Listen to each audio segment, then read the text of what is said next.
So Porsche recently dropped renderings and pictures of the new fancy Mission X and all sorts of fancy places and such, and I gotta say, as a massive fan of Porsche's past limited run supercars, this new Mission X concept is kinda disappointing. But why do I think it's disappointing? Why do I think a lot of enthusiasts won't like this, and why do I have a slight numbness radiating down my left arm? Well, I want to try and answer at least two of those three questions right now. Now, in order to understand why the new Mission X is kind of a rather large letdown, let's take a brief jump back to look at why all of Porsche's previous one-off supercars were so legendary. I'm going to start with the underappreciated and commonly overlooked 911 GT1 Straßenversion. This is a super cool car that is essentially a Porsche 911 that's been chopped in half, and in the middle is a Porsche 962 Le Mans car. And what you end up with is one of the three in the 1990 supercar Holy Trinity. These were made to satisfy homologation regulations in the FIA WEC Championship, and while 25 were required to be made, it's highly unlikely that more than 20 ever even rolled off the production line. These actually kept a surprising amount of goodies from the standard 911 as well. Most impressive, in my opinion, is the engine. It kept that famous flat 6, albeit this one had two turbos strapped to it, and with those two turbos, this was able to pump out a pretty respectable 536 horsepower and 443 pound-feet of torque, which doesn't necessarily sound like a lot today, but for the 90s, that was definitely more than enough. In addition, with a curb weight of just 2,500 pounds and all of the crazy aero that you can pretty clearly see, it ensured that even when driven on the road, this was going to be one of the fastest cars money could buy. But that buying price was certainly not cheap. These retailed for about $500,000 brand new, which in today's money is roughly $1 million.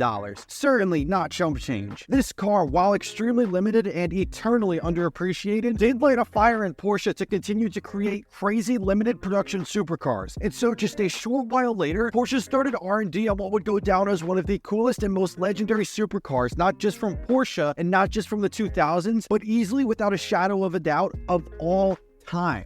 The Carrera GT. This car was originally slated to come out in the year 2000. However, due to complicated messes of rule changes in various GT racing series and the World Endurance Championship, both of which Porsche participated in, the project itself was shelved, albeit temporarily, because a little while later, Porsche went digging around into the vast abyss of their forgotten projects and stumbled across a V10 engine. This V10 engine was specifically made for the Footwork F1 team back in 1992. However, if you know anything about F1, you know Footwork was never really considered the pinnacle of racing, to put it nicely, and the project itself obviously went bust. So Porsche decided to drop the V10 into a road car and chose the recently axed Carrera GT project as their mule. Fun fact though, initially instead of the V10, the Carrera GT was going to have the same old flat 6 as every other Porsche, but obviously that went out the window. And I don't think Porsche has made a better decision in their entire existence. Now, me personally, I'm not a massive fan of Porsche. I think that while they do make pretty good cars, the prices they ask for the power that you get are a bit much,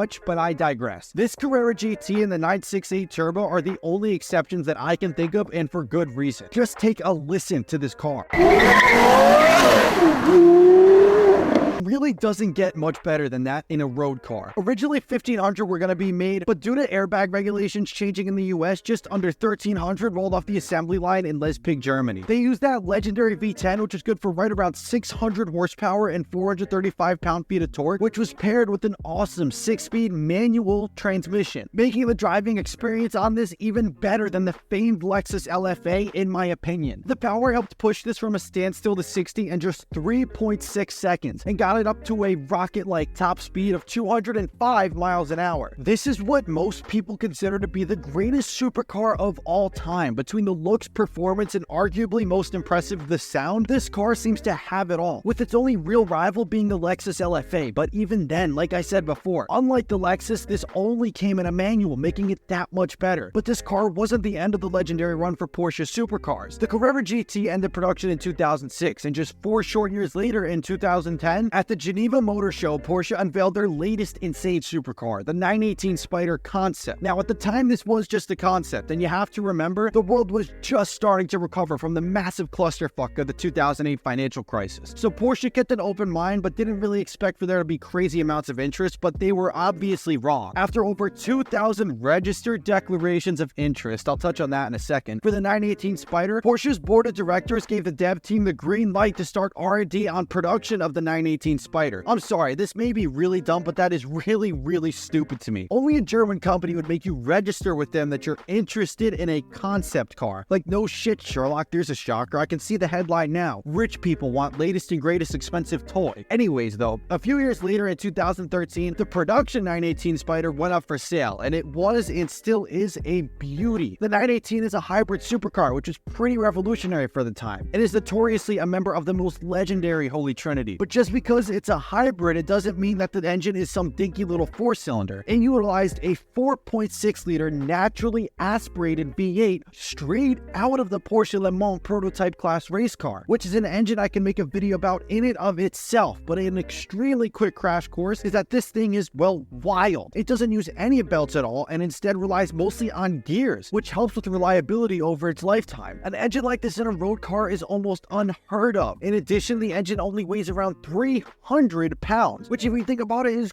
crazy light. And what's even more impressive is the fact that an engine this light can produce up to 600 horsepower at an insane 8,700 RPM. Now, 600 horsepower is more than impressive enough. However, keep in mind, this is a hybrid and there are two motors producing some serious ponies as well. With one in the front and one in the rear, they account for an additional 282 horsepower, bringing the grand total all the way up to a monstrous 875 horsepower and almost 1,000 pound-feet of torque and 944 pound-feet. All of that power is run to one of Porsche's famous 7-speed PDK dual-clutch transmissions, and that quick-shifting transmission paired to the all-wheel drive hybrid system means that this scoots from a standstill to 60 in a mind-numbing 2.1 seconds. In addition, it can achieve a top speed of 214 miles an hour, and because it's a hybrid, it delivers all of that insane performance, all while getting a respectable 420-mile range on a full charge and full tank of fuel. Not bad for a car with a naturally aspirated V8. Porsche ended up making 918 examples of these beauties, but that was about a decade ago, which makes me feel really fucking old. And we haven't heard much from Porsche about their one-off supercars until now. Now, in early June of this year, specifically at the 24 Hours of Le Mans, Porsche unveiled the Mission X, which for now is just a concept. However, most journalists agree that the Mission X is probably what we can expect as Porsche's next limited run supercar, or maybe in this case, hypercar, and that we should expect them to go on sale anytime between 2026 and 2027. Porsche has made it clear that their goal with this car is to meet the legendary 1-to-1 power to weight ratio, meaning that for every kilogram this car weighs, there will be 1 horsepower. People who are far smarter than me have concluded that this means that the future Porsche supercar will be making around 1,500 horsepower, which, I mean, come on, that has to make it a hypercar then, obviously, right? Porsche has also said that the car is based heavily on design elements from their Le Mans race cars, which after comparing them side by side becomes pretty clear. I mean, it's obviously not copy-paste, but this certainly doesn't look like anything on the road, and it has to be one of the best designed cars of the 2020s, and it may not even be close. In addition, the interior takes a departure from most modern cars as well. It seems to actually have character in it. Most modern cars, whether they're blank, boring econo boxes or fancy, elegant cars, are going for this hyper-modern minimalist look that I hate with every fiber of my being, as it takes away so much character from cars, and it's only really there to save manufacturers money, but I digress. Personal grievances aside, this is the proper way to do a modern interior. I don't know what it is exactly, but I really like this interior. It just looks spectacular. Truly something out of an enthusiast's dream. Well, I hear you asking, with all that good news, why is it that I think the Mission X is a massive disappointment? Well, it's for one pretty simple reason. It's an EV. Now, I'm not just hating on it because it's an EV. Well, I kinda am, but just hear me out. These past supercars have always had revolutionary power plants. The F1 V10, the awesome naturally aspirated V8 paired to the hybrid system. These have all sounded amazing and performed the part as well. And while some people argue EVs are the future, I just don't think it's time for flagship cars to become EVs yet. Something like a flat 4 or even an inline 4 would have worked wonders here. And trust me, if you've ever watched WRC, you know that you can make an inline 4 sound amazing. I know this whole rant sounds super boomer of me and everything, but if you just put a crazy tuned turbo inline 4 in there and paired it to a hybrid system, that would be totally fine. But a full EV just doesn't feel right, not yet at least. It isn't all bad, as like I said, 1,500 horsepower, that's a